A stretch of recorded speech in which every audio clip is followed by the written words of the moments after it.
trying to put me in a place I can't occupy. Trying to give me an assignment I'm not equipped to handle. Jonathan goes unnoticed a lot. Yes, he does. But what Jonathan does is he throws a kink in the whole system. Because he ain't hungry. He ain't hungry for a position.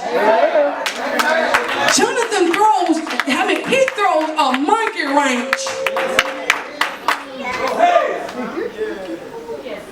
Come on, Mom. My daddy can't. Watch this. Oh, I'm gonna let you go. Thanks, Mom. The Bible says a man's gift makes room for him and sets him before great men. Watch this.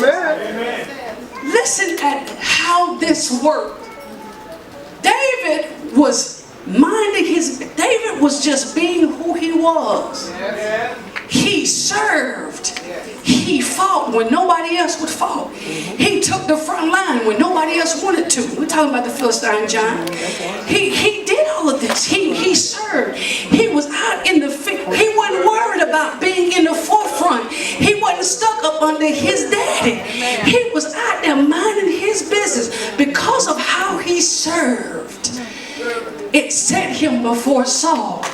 Saul chose him to be captain.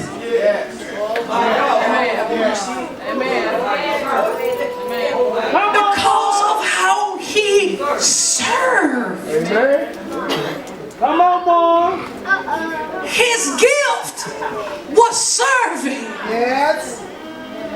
What better person to have in leadership than someone who has been gifted to serve?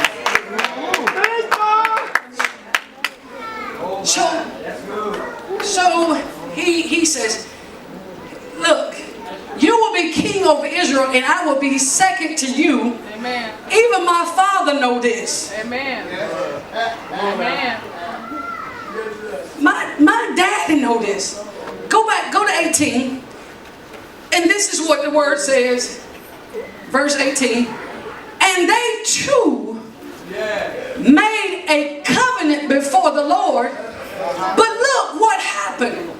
They made a covenant with each other but went separate ways. Amen. Amen. See, everybody that is in covenant with you don't have to go to the same church. God got intercessors and people praying for you and you ain't in the same church. And that's why the apostle is experiencing the conversations, not to be used in relation to what I said earlier, but when the people are coming to him and saying to him what they're saying it because they're in covenant with him, even though they're going separate ways. Amen. Amen. David stayed in the woods.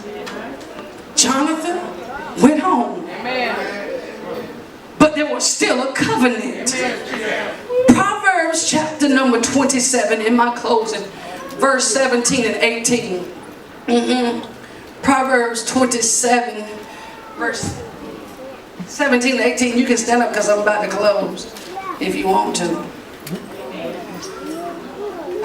Proverbs 27, verse 17, verse 18.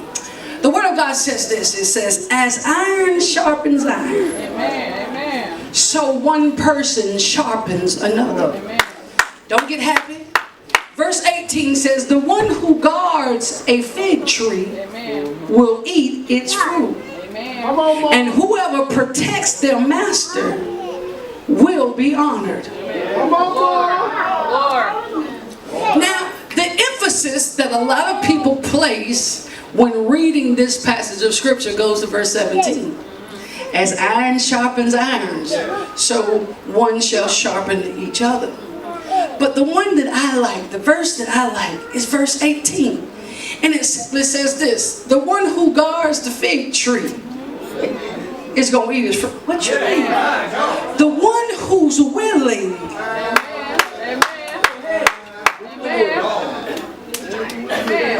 The one who's willing.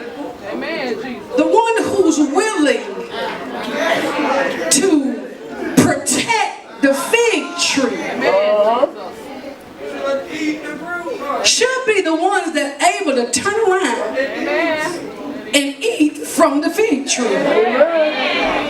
But what we find happening, people of God, is that those who don't even care to guard the fig tree, those who ain't even concerned about the fig tree, they won't never water the fig tree, they won't never fertilize the fig tree, they won't never try to prune the fig tree, they don't want to go out and see if the fig tree done been ran over by a semi-truck.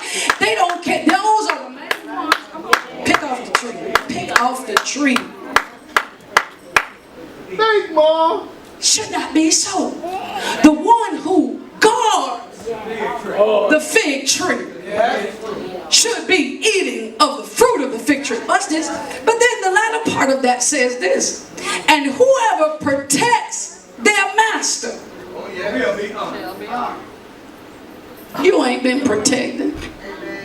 You ain't been interceding. You ain't been praying for your leader.